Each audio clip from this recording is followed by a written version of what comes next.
Bismillahirrahmanirrahim. Assalamualaikum warahmatullahi wabarakatuh. Balik lagi sama aku Ilham, masih di You Know My Name But Not My Story.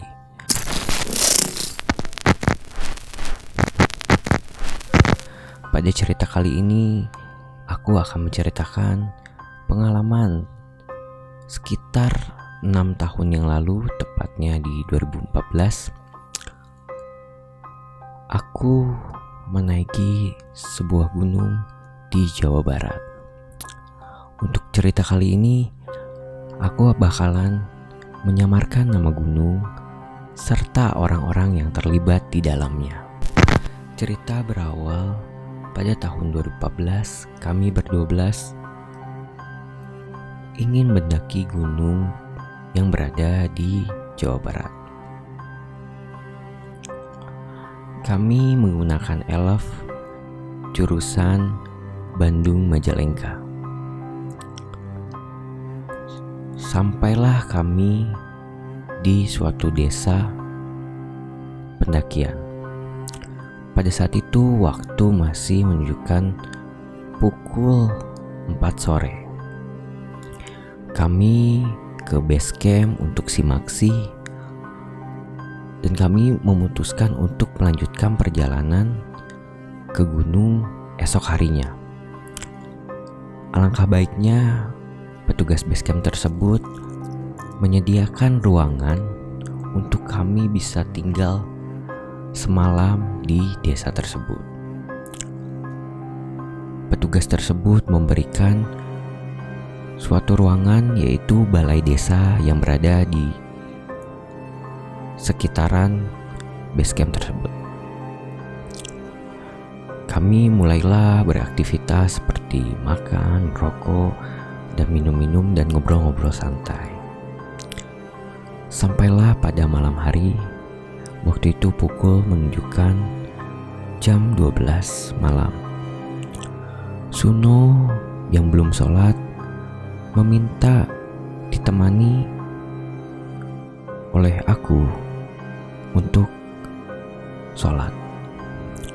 Kami berjalan ke masjid yang berada di desa tersebut.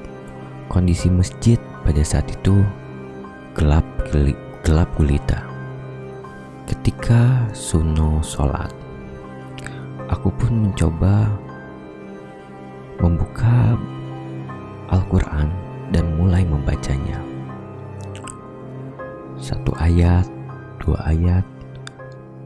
Pada saat ayat ketiga, entah mengapa di belakangku seperti ada yang mengikutiku membaca Al-Quran.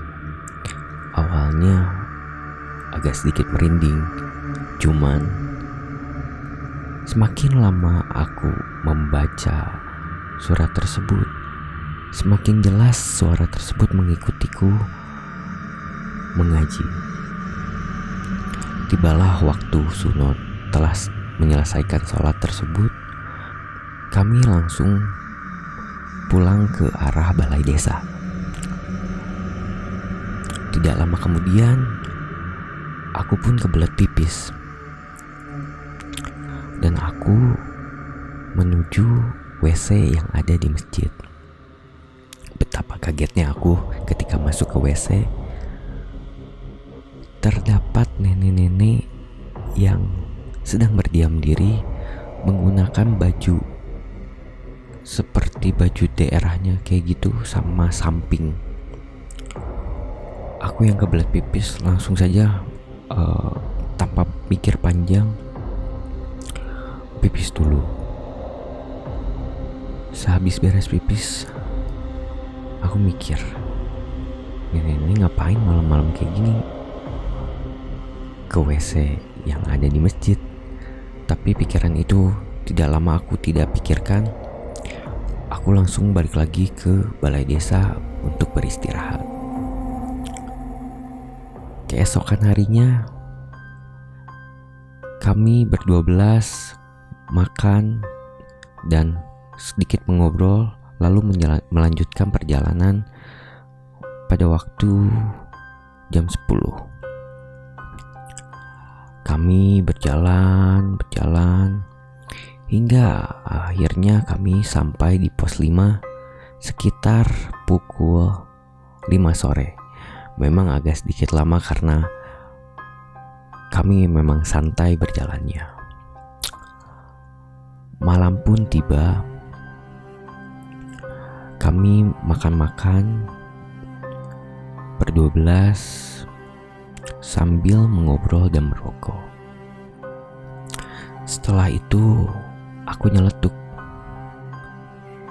es cincau enak nih kayaknya. Tidak lama kemudian terdengar suara. Aku sontak berbicara kepada teman-temanku, nggak jadi beli cincau, nggak jadi. Nggak jadi nggak jadi beli cincau. Kami pun setelah itu memutuskan untuk tidur dan bangun jam 2 pagi untuk melakukan summit. Pada waktu summit sampai pulang lagi ke pos 5, tidak ada hal yang aneh sedikit pun. Hingga akhirnya kami memutuskan untuk setelah selesai summit, kami mempacking ulang barang-barang kami dan melanjutkan untuk turun gunung. Sialnya pada saat itu kami ber-12 hanya memiliki sisa air setengah botol. Kami bagi menjadi 3 botol, sekitar segini-segini nih.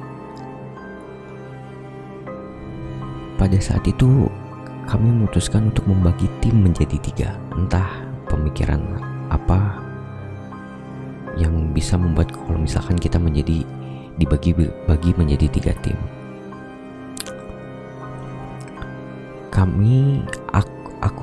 Aku dan ketiga rekanku menjadi rombongan yang kedua.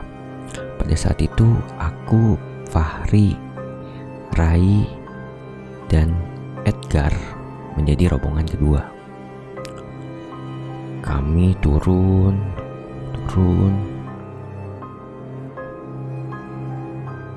Tidak lama kemudian kami nyampe di pos 4. Kami beristirahat terlebih dahulu.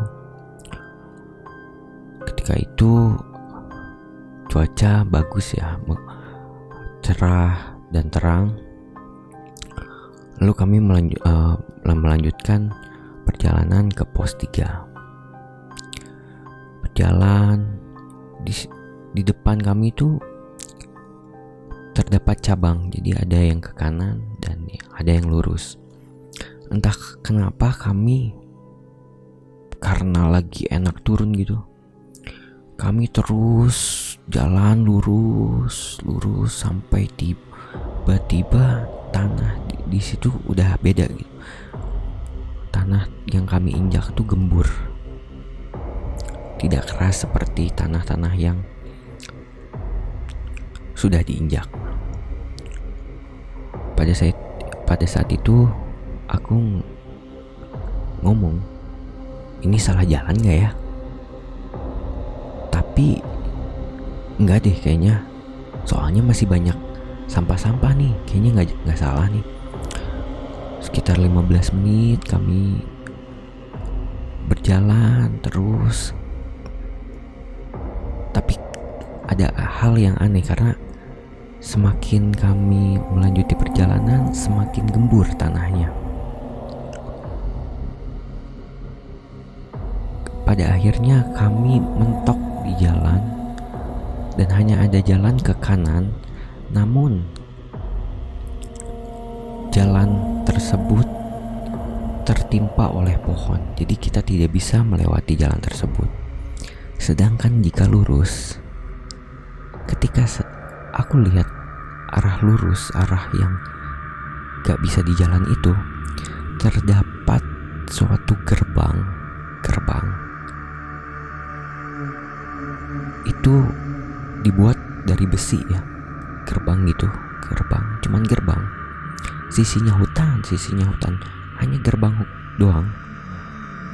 Dan gerbang tersebut dikunci menggunakan gembok. Pada saat itu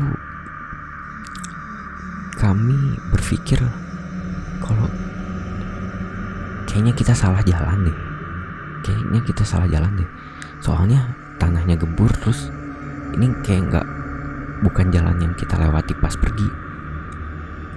Di situ kami berempat pun sedikit cemas karena kami tidak mengetahui jalan yang sebenarnya lewat mana.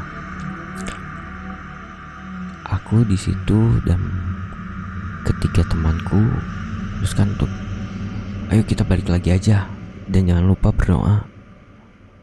Sambil berdoa dalam hati, aku dan ketiga temanku balik lagi ke arah atas.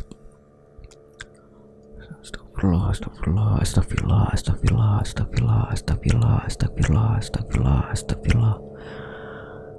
Hingga akhirnya kami menemukan persimpangan yang tadi kami lewati, dan kami berdiam diri dulu di situ untuk menunggu rombongan yang ketiga untuk jalan bareng.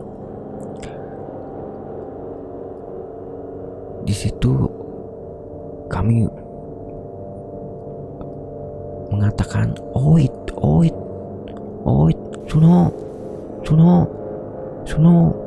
Suno. Tidak ada jawaban. Aku berpikir, aku takutnya kalau misalkan ketika tadi salah jalan dan aku melihat gerbang tersebut, aku sudah masuk ke alam yang lain. Sekitar 15 menit aku memanggil Suno. Akhirnya Suno dan rombongan yang ketiga pun datang dan menanyakan kepada kami, kenapa diam di sini? Tadi salah jalan cuy. Salah jalan. Lu lurus tuh, terus salah jalan. Makanya aku nungguin kamu di sini. Hingga akhirnya kami menjadi barang-barang untuk turun ke base camp bawah.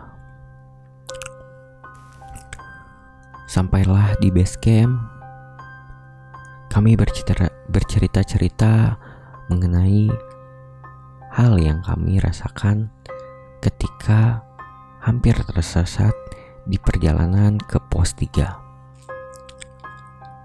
Yang lain pun merasa janggal karena di situ tandanya sudah jelas kalau misalkan ke pos 3 itu belok kanan, bukannya lurus. Tapi anehnya kami tetap lurus menuju arah yang salah. Alhamdulillahnya, walaupun kami sempat tersesat, kami tetap dapat menemukan lagi jalan yang benar pada saat itu. Untuk mencairkan suasana, kami mengobrol hal-hal yang lain, tidak mengobrolkan hal-hal yang terjadi pada kami sebelumnya. Dan akhirnya pun kami pulang ke rumah dengan selamat.